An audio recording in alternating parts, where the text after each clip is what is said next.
Hello, everybody. Here we are again. Ron and Hope Unfiltered. Real, raw. This is your part. Relevant. Mm-hmm.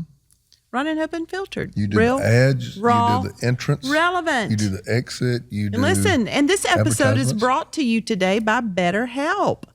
Amazing sponsor. Love them. We're going to talk about them now? We're No, we just wanted to let them know this episode was brought to them today. Thank by you, BetterHelp. We appreciate so much you sponsoring this podcast and what we're doing. You wanted to get fun today because you said I preached a little bit too much last time. So you wanted to get fun. There's a story that I've told over the years that is, it's the story movies are made of. It's about our engagement. And people have been begging me to talk about it. And I'm like, no, I got to find the right forum. I got to find the right place. I'll tell it in church again. But it's probably been 8 or 10 years before I've told this story. It is a funny one. And but it's one of them ones people going to think I'm making it up. They won't believe how bad it was. But anyway, before I jump into the story,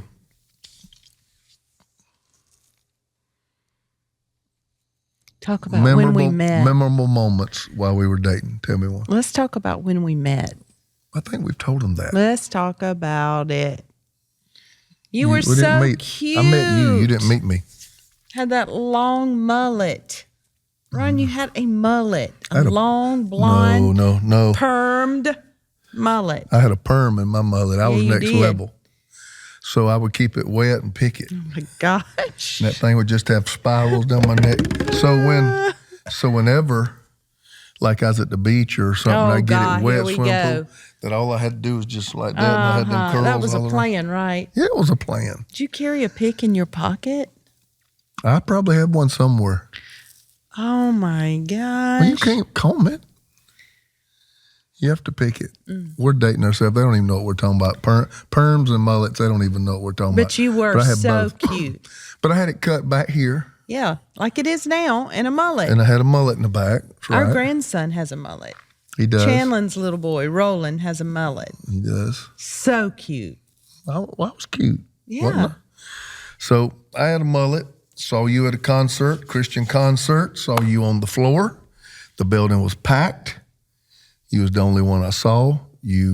Because my hair was so high. You had a bleach cotton candy blonde hair, and you had on a light blue sweater dress with a little bit of cream or beige color in it, striping in it. You had on white hose, and you had on heels. Yeah, I did. And I remember it very well. I told my roommate who was sitting beside me in the bleachers, you had a seat somewhere down on the floor. I was sitting up in the bleachers. It was a basketball arena we were sitting in. And I pointed him out. I said, I'm gonna go roam around and I'm gonna find out who that girl is. I'm gonna meet her. And I did. As soon as it was over, I started just walking around from different dorm rooms to different dorm rooms, and I found you. And told me a lie. Oh, no. Yeah, you can't go to that. You got to go to, I came around. Oh, got to tell all that. Yeah. When you got down on one knee. So he was Rico Suave. You hear me? Rico Suave. Got down on one knee. It was very good. Yeah, and said, hey, I'm Ron Carpenter. Aren't you Hope Healy? No, you're laying down on a couch. Yeah. You're not feeling good, actually. No, I had a fever. And I said, I am. And he said, are you coming to Emmanuel next year? And I said, I am now. And then I said, well, we were running to get some fries and a burger. Mm-hmm. You said, would you like me to bring you back anything? It was curfew. It don't matter. You said, would you like me to bring you back anything? This was a Christian school, and we had a curfew, and the curfew caught me. And I said, yes. And I couldn't get back in time. And I said, just bring me some fries. And I didn't want her to see me get thrown out. And so I waited, and he never came. Lie number one. Now, the next day. Yes. All right, I had a ball game. Yes. You came watch me play my basketball game. You had little red cheeks. Yeah, because I played basketball my freshman year. Your cheeks would get red when you'd run. And I had boxers coming out the bottom of my shorts. Yeah, we talked about that Remember one time. That? I was a trendsetter. Okay. Light blue. Mm-hmm. Light blue boxers coming out the bottom of my shorts playing basketball. Yes, so? And somehow, I don't know, somehow that day, You found out I had a sports car, and you asked me, could you drive it? Because I knew if I got inside your car, then we could talk and hang out. And I asked you, could I drive it? And you were like, no, you probably don't know how to drive a stick shift. I'm like, oh yeah, I do. My car's a stick shift. So he couldn't get out of it. So we get in the car. But I was nervous about that because I really didn't let nobody drive that car. So I got in the car. You're in the passenger seat of your car, which I'm sure that felt so awkward. It did. To a stranger. Yep. And then we're going down the road and laughing, cutting up. This girl. I don't even know you. I don't even know you. This girl comes across, this car is coming toward us and is waving. And so, of course, I'm waving back. Come to find out, it was Ron's girlfriend who, lie number 2, he told me he didn't have a girlfriend. But after that episode, he didn't have a girlfriend. Then I left and he said, give me your phone number. You was in high school. Yeah, I was a senior. And he said, give me your phone number. I'm going to be home in 2 weeks and I'll call you and we'll go out. I sat home all weekend waiting on him to call me. Did he ever call me? Lie number 3. I knew that long distance relationships oh my goodness struggle, and I didn't want us to enter anything where we might get hurt. Is that right? Yeah. Okay, well, you should have told me that to start with. Well, tell them what happened when you came back that year. Well, because I'd had 3 lies in a row. No, nothing about lying. I moved on. Nothing about lying. And so I started dating you somebody didn't move else. On. Yes, I did. No, you did. You didn't move on. You didn't move on. You didn't move on. You were trying to move on. Ronaldo. That mullet got inside of you. Yeah, it did. So I started dating somebody else that summer. Pretty serious. And so she comes back. She decides to come there. So I'm now going into my sophomore year. She's moving in as a freshman. And I'm an RA that year. So one of my jobs is I have to help people move in. So again, I told my roommate, I said, the girl that came to the visitation weekend, I'm going to go and see if she's here because I didn't know if you were coming or not. We had not communicated. Right. Yeah, we haven't. So I went over there and found you, and I think it was Jackson Hall's name. But I remember, telling my mama before I left to go to school, I said, I hope that Ron Carpenter is dating somebody. I said, because if he's not, I'm going to have to ditch this boy because he's going to be mine. Because you had moved on. I had moved on. But if you were available. It sounds like you had moved on. You were going to be mine. I hope he's dating somebody. You did not hope I was dating somebody. I hoped you weren't. If you'd have got there and I'd have been engaged, I'd have cried. Well, anyway, I go around the campus looking for her, and I get in there. Now, listen, she ain't even unpacked her clothes.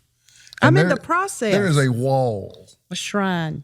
Where she has built a shrine to this dude, where she's got pictures of him and her all over this wall. And I mean, she's sitting there decorating that wall when I walk in. So I don't say a whole lot. I walk in, I see the wall, and I'm like, well, I guess, that ain't happening. So anyway. But I ran after him, and we started talking. And he said, is that your boyfriend? I said, I lied then. I said, it was. I said, it's who I dated this summer. Dang. Maybe I wasn't stupid. His pictures were going up all over the wall. Yeah. So evidently you must not have had any plans with me. Oh, my goodness. Ron. You must not have had any plans with me. Okay. You didn't have any with me to start with. I didn't have any pictures up of girls. But you were dating one, too. Mm-hmm. Ron, yes, you were. Quit saying We were friends. We were friends. Okay. Anyway, let's stop and talk about our wonderful. Sounds like we're going to need some counseling. Wait a minute. Yes. Wait a minute. I'm not finished. Oh, okay. Okay. So, you see that? So then the flirting starts. I'm thinking you got this steady. I don't really know what you're thinking, but you do what you said. You start popping up everywhere. So if that's time I'm scheduled to eat lunch, you would be in the lunchroom. If I was working out, you would be in the weight room. Wherever I was, you would stop popping up. And stop. You would start popping up. So long and short of it, I said, what meaneth this? What meaneth this? I said, what meaneth this? Is this you, Lord? So finally, Here again, I can't remember all the details. It's quite a while back now.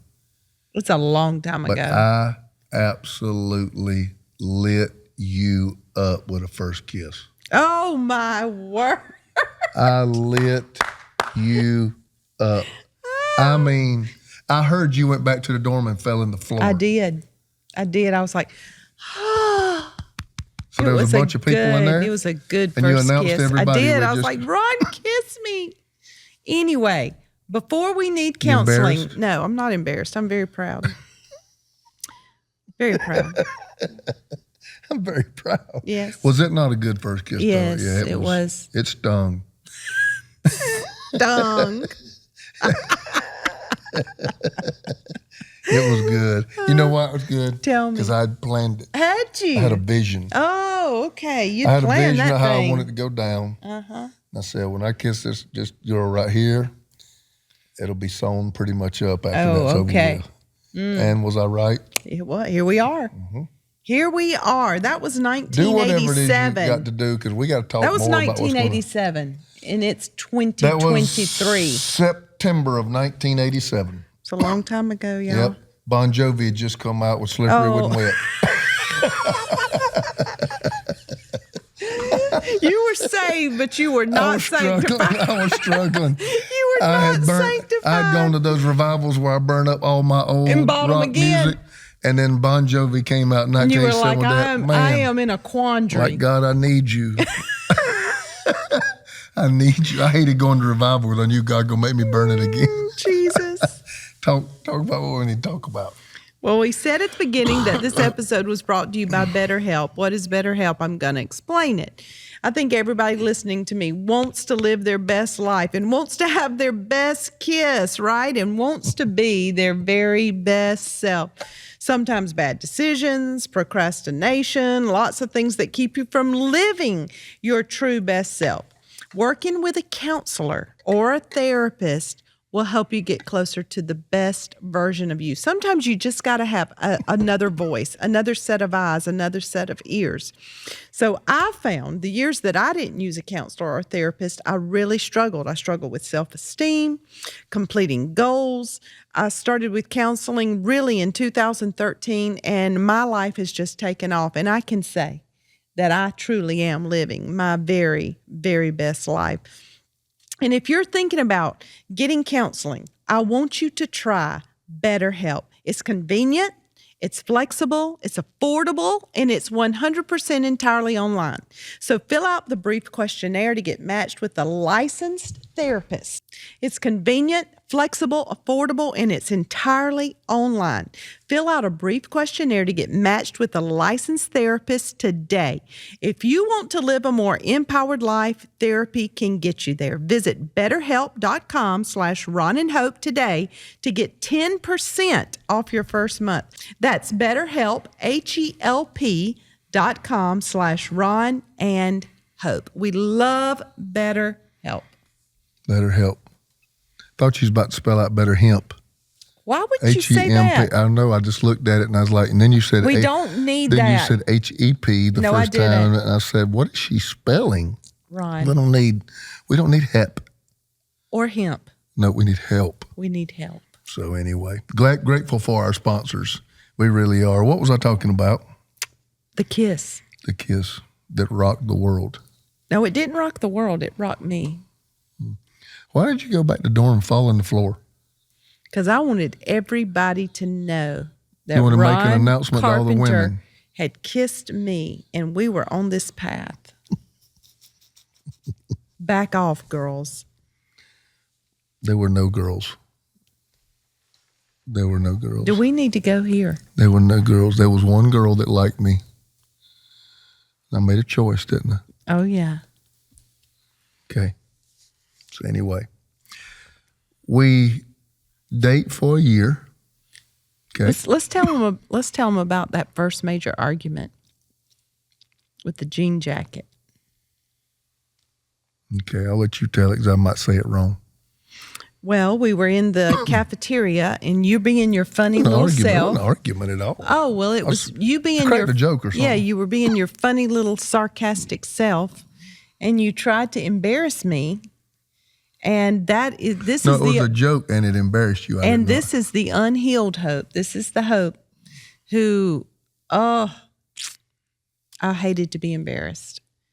And he embarrassed me, and I had a blue jean jacket in my hand, and I was trying to be like funny, but I hit him with the jacket, and it had metal buttons on it. Buttons. And it smacked him in the face, the metal buttons, and immediately I was like, oh, gosh. I had to leave. He got so mad, he had to leave. And then that evening, you came to me and said... I didn't get mad. You did. I did not. I didn't do a sad thing. And then you came to me and said, we need to talk. Mm-hmm. And you took me to McDonald's. Mm-hmm. And you said, Hope, I really like you. Was that sweet? Yep. You said, but if we're going to... And I wasn't used to that.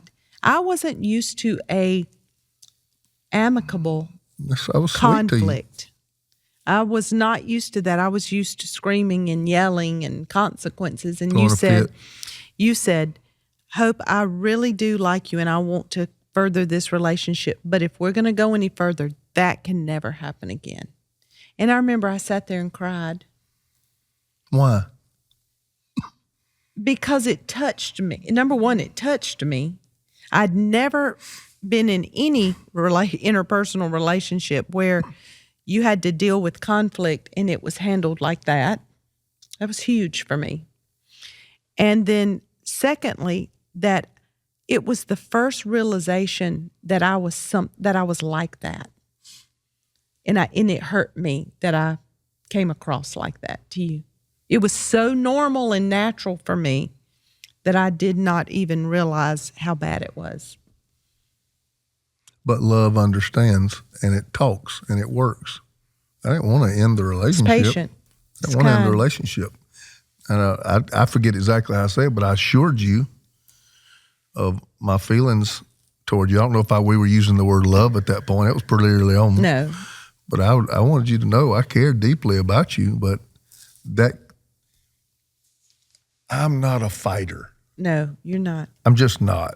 I tell people I'm the easiest guy in the world because I don't hit back. I'm not a fighter. Every time I was in fights from sports and stuff, people got me in them. I never looked for it. I didn't like it. I would try to get out of it. Sometime I was around people who got me in them, but I just don't like fighting. It's not even in your nature. I don't like conflict. And then when there is a conflict, whether it's my kids, whether it's drama at a holiday, whether it's family, whether it's a vacation, whether it's you, I want to sit down and can we bring a resolution to this? And I did it calmly, and I told you that I cared deeply about you. But I was not used to that. And I wasn't used to anybody taking me and hitting me with a coat or whatever it was that happened that day. And we worked it out, and we went on. And to be honest with you, Hope, I don't remember during our dating of 3.5 years, I don't remember many times like that. Mm-mm. Because I think that day, it opened my eyes. I certainly wasn't perfect. You weren't perfect, but I don't remember. We may have had disagreements, but that was about as far as it ever got. I don't remember you ever flying off at me again. I don't remember none of those things. So I don't know if just your love for me caused you to rein that in, or if it's something that God did in your heart that day. But I do remember that was a watershed moment for us, that we were able to take our first conflict and talk through it. Yeah. No cussing, fussing, throwing stuff, breaking up, I hate you, calling each other names, none of that stuff. Just, this right here can change. Yeah. And while it's changing, I love you. I care about you, So anyway, I think that's something that we did right amongst all the things I probably did wrong. And so then we got this time left. Let me see if I can work it in here. Okay. Now, we do have another sponsor. Am I correct? Yeah. So you stop me. Okay. The engagement. We had dated 1 year, and I knew, because a year at our little college, we were at Emmanuel College, was as 1,000 years. We saw each other every day, all day, every 3 meals. Last kiss, good night. It's all right. Last kiss before we go to bed. First cup of coffee in the morning. books salads together, studying at 10:30 together. in the morning. We traveled together. Do you remember that? We ate salads at 10:30. We meet and eat a salad in the room. We sit in the dorm. We did everything together. We truly did everything together. And we travel and preach, and you would sing on weekends. I mean, so the time there that was sped up. You got to admit, the relationship there, because there was nothing else to do in North Georgia. So if you were dating there, basically dating was all you had to do. And so after 1 year, I wanted to get engaged. And I am a romantic, Anna. You are. I'm very much a romantic. Do you like that about me? I do. I wanted that first kiss to tear your nerves up. And I wanted our engagement to sweep you off your feet on my level. Now, we didn't have any money. You know, there was no way I could do anything decadent. But with the resources and things I had, I wanted to do something spectacular, you know. So we asked you to go to North Carolina on vacation. This is my mom's family. My mom's family were all big time farmers, and they all did well. They all had big places at the lake, boats, all the recreational devices. So a lot of times we would just go up there and they would let us stay at their places on the lake, and we'd stay up for some time, a week at a time. And before school started back, what would have been my junior year and your sophomore, my family said, won't you ask Hope to come on this trip with us? So I'm thinking to myself, okay, we're going to stay on the lake. You know, lake can be very romantic. You know, sunset. If I do this thing right, this thing can be it. So I had been working all summer traveling with this group. They paid us $30 a week. They paid us $30 a week and took care of our laundry. Banking. Yeah. And so the long and short, I came back with what little bit of money I had, and I was willing to blow the whole summer's money on this one night. So I had planned to go out and eat at this unbelievable restaurant. And you got to understand, you're talking about a guy who made $30 a week. So you got about $120 on you. Yeah, so $30 a week, and this is a restaurant where, you know, it's $50 a meal back then. So it was a very nice restaurant, but you know what? I'm getting engaged. It don't matter. Go ahead and get reservations. I went, bought me this brand new outfit, these brand new, you remember pleated shorts? Yes, back then everything was pleated. I bought me these pleated shorts, these shoes. I blew the money on the outfit. And the final straw was I had the ring, and I wanted a dozen roses. And I wanted to put the ring stem on the roses inside, the ring on the stem of the roses inside the box. So I'm doing good, ain't I? Yeah, you're doing good. I got a plan. And then after we have dinner that night, we're going to go back to the lake, and I'm going to take you out to this island, and I'm going to give you these flowers, and hopefully you would open the flowers and see this ring and just be blown away. Crumble. Yeah, be blown away. That was what I had in my mind, at least. So you got to give me a good plan. You got to give me A for vision. I was visionary on how I did this. So we go out to eat. Got my new outfit on. My mom and dad put the ring on the thing and put it in the side of the boat. I've got everything planned out. Hope is all done up, and she's always been able to do it. And I was too that night, mullet and everything. I was ready to go. So we went to this nice restaurant, and I mean to tell you, I rung up a bill that like to knock my eyes out. I had never in my life paid $100 that kind of money for a meal. A guy who spends a month's wage on a meal. So anyway, but I'm not planning on getting engaged but one time. So this is it. I'm just blowing whatever I got. I had an idea. You did? Yes, because you were spending money. I knew that something's going to happen. I would do anything for you, but I didn't have a lot to do. I mean, No. I'd buy you food. I'd pay for things while we were at college, but I didn't have a lot. So yeah, I was blowing a lot of money that night. You was probably wondering what was going on. So we get in the car, and I'll never forget it. We're walking to the car, and I look, and these awful looking dark clouds are gathering. But here's the problem. I'm about $50 in with my outfit. Oh my goodness. I'm $100 in on the meal. You can't turn around. If I remember right, the roses were like $40. And so here I am. I'm almost $200 in this night. There is no way that some rain is going to knock me out. So we go on back. By the time we get back, it's drizzling. We go down to the boathouse. Oh, you are pulling me, by the determined. Time we get into the boat and pull it out of the house, it is raining. It's pure tea. It's raining. My hair was up out here. Yep, it's raining. And I pull back on the boat and I head out toward this island, which to be very, very romantic is called Goat Island. Yes, because goats are all over the island. Goats lived all over it. But it was way off in the middle of this lake, beautiful big lake joining North Carolina and Virginia.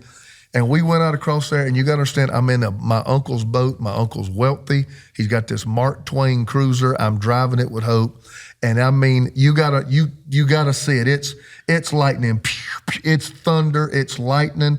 People and at their houses on screen porches looking at it. Nobody gets out on a boat in a thunderstorm. Okay, we're Hope's not hair. under a covering. No. We're in a boat, in a rainstorm. Pouring down rain. It's pouring down. My hair started out like this. This My right hair here. now is like all She's got hanging down. the Dracula mascara coming Yes. down her face and everything. I'm not happy. She looks horrible. She's soaking wet. I'm cold. She's down, and the rain's beaming on her skin and hitting her in the eyes, and she almost looks like she's crying. She looks like she's upset because I mean, I'm sitting there driving, and I'm begging him to go back. Yeah, I'm like, Ron, let's go back. He's like, no. But I mean, the vision is in full swing. The vision is in full swing, and we plowing through that lightning storm, electrical storm. It is crazy, pouring down rain, misery. So I pull back to an idle as we approach Goat Island, and all of a sudden the boat lifts up and just stops. This is true. Just stops. This is true. And I look down, and this massive boat is lodged on the biggest stump I have ever seen God put on this earth. So I'm lightning, thunder, rain and pouring out, and we're lodged on a stump. I'm just like, can anything else go wrong? So I jump out of the side of the boat, try to calm her down. I'll be right back. Swoosh, mud up to my waist. With his new pleated shorts. My new outfit. I mean, I'm walking, and I mean just pulling one leg up with mud and just walk. I finally, in exhaustion, make my way around to the front of the boat, and I'm underneath the front of the boat, lightning, thundering, raining, and I'm trying to get that thing unlodged from that stump. So finally, I get it to roll back in the water a little bit off the stump.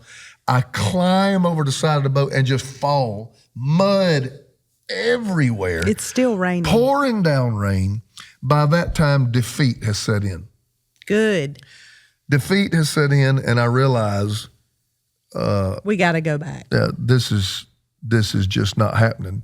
And we're exalted, and it's downright dangerous. So I turn around, and in that same thunder and lightning storm, I got to drive all the way back to the boathouse. And I am listen, I'm out a couple of $100. Me having a couple of $100 is nothing less than miraculous anyway. I'm out a couple of $100. The night is a disaster.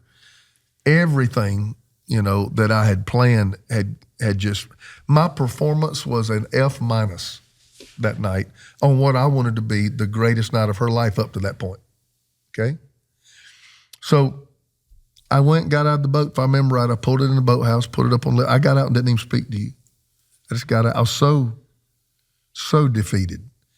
And you had the boat, and you had a walkway on this side and this side, and they had little cane poles, and Barbara and I went and sat down looking at the rain, Orange Man, and put a worm on it, and I just sat there.